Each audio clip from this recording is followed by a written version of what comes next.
am the King's representative here in Greater London. There's one of us for every county in the UK, and my job is to uphold the dignity of the Crown in my county, which is Greater London. Upholding the dignity of the Crown in the 21st century compared to the 16th century when we were created. In those days, our job was to quell riots and to raise the army, but in the 21st century, those jobs are done by others. And now our task is to do what the monarch and the royal family do, which is to support communities, to bring difference away, to treat people well and with respect, and to make it as harmonious a nation and hopefully a world as is possible. But when I'm not doing that job, I'm also a businessman, and I thought what I would do this evening is share some advice that I have been sharing with lots of people in business who find themselves under enormous stress. And everybody here today knows that those early signs, which will lead to serious mental health problems and possibly suicide, start with some version, some sense of stress. And a lot of that is work-related. And one of the things that I realized personally many years ago is, and this is an obvious statement, but bear with me till I give you a little bit of detail, that stress can be reduced by getting things back into balance. And what does balance mean? And balance means different things for different people. It means, for example, appreciating nature, understanding the natural world would be an example. Maybe it's something to do relationships with family, with friends. There are all different ways we have of getting balance, but in the work dimension, the work context of getting balance, it occurred to me one day, many years ago now, and I've used this to help lots of people under stress at work, that there are 5 things that you need to get into balance. The first 3 things are work itself, home, and all that family and so on reflects, and ego. And what I've observed with people at work, in fact, I'll talk about myself for a moment. Many years ago, probably the most stressed I have been at work. I remember I came upon that idea of those 3 things that needed to be balanced. And I drew a Venn diagram of where I felt that I was. And I did a large circle on a piece of paper and labeled it work. Then I did a very small circle inside work labeled ego. Because whenever I talked about myself or thought about myself, I thought about myself as a senior manager in a company doing whatever it was that I was doing. But the company, the work, was the big thing. And then I remember drawing home as a small circle, not actually connected with ego or work.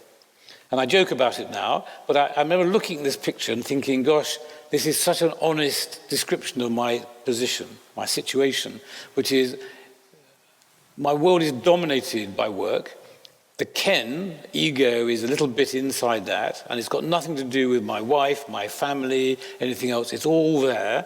And actually, I drive home to home, where I get fed, see my family, get my laundry done, and then go back to this big thing labeled work. And it became obvious to me that the right answer isn't that. That's a very bad picture.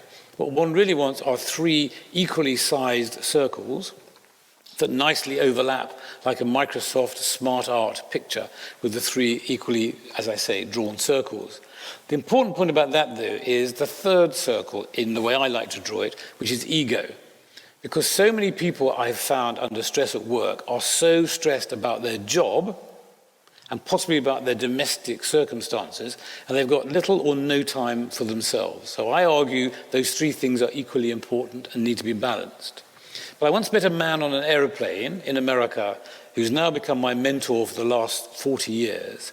And I described this to him because I was so proud of this discovery. And he said, where is health? And I was really annoyed because I've been talking about this for at least 5 years and no one had mentioned health. And I said, it's in ego.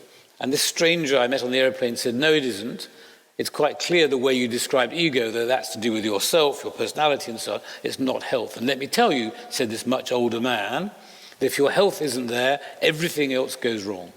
So I now draw that same picture, but the foundation is health, on which those 3 overlapping circles fit. And then one day, it occurred to me there's still something not quite right. And the cover, the roof, the tarpaulin that protects those things is faith. Now, you may have a religious faith, in which case it's God, you may not, but it's the things that you absolutely believe in. So I offer you this evening a simple picture. A foundation labeled health, 3 equally sized overlapping circles labeled ego in the top, work and home, and then protected by faith. And if those things aren't in balance, things will go wrong. And the last thing I'd like to say is my observation of mental health and the challenges of mental health is that when things start to go wrong, which in essence is when those 5 things come out of balance, you don't talk about it. There's a stigma about mental health. And what you've heard from the previous speakers, and I'm sure you will hear from others, is the most important thing when you start to feel those pressures is share those pressures, your thoughts, with others, with people who love you, so that it's known and then they will help you. If you don't share it and you bottle it up, it will go wrong. Thank you very much.